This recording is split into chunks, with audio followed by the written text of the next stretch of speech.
Alright, this is a 1907 Wilkinson Bayonet. It was made by the British military to be paired with the Lee Enfield SMLE. So when I got my Lee Enfield, I felt a small obligation to get one of these to complete the military configuration of the rifle. So the idea behind this is it is a pretty long blade compared to a lot of the other bayonets.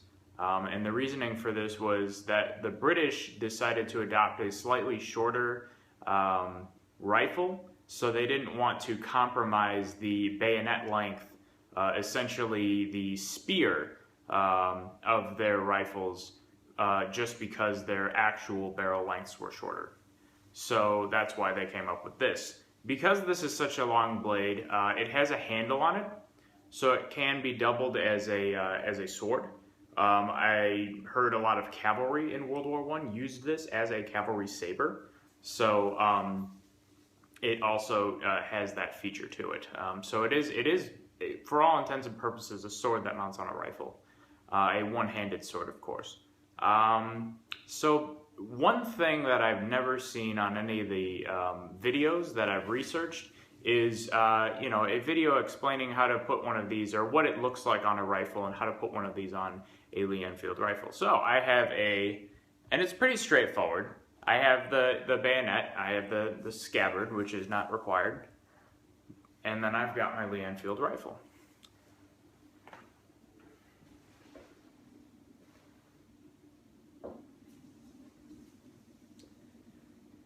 So basically what you have to do is there's this button right here in the back that you need to depress, and then once you depress this button, there's a lock that a spring-loaded lock that sort of, if you could imagine like a key lock or something like that, that opens up so that you can slide this bayonet over the specifically designed lug.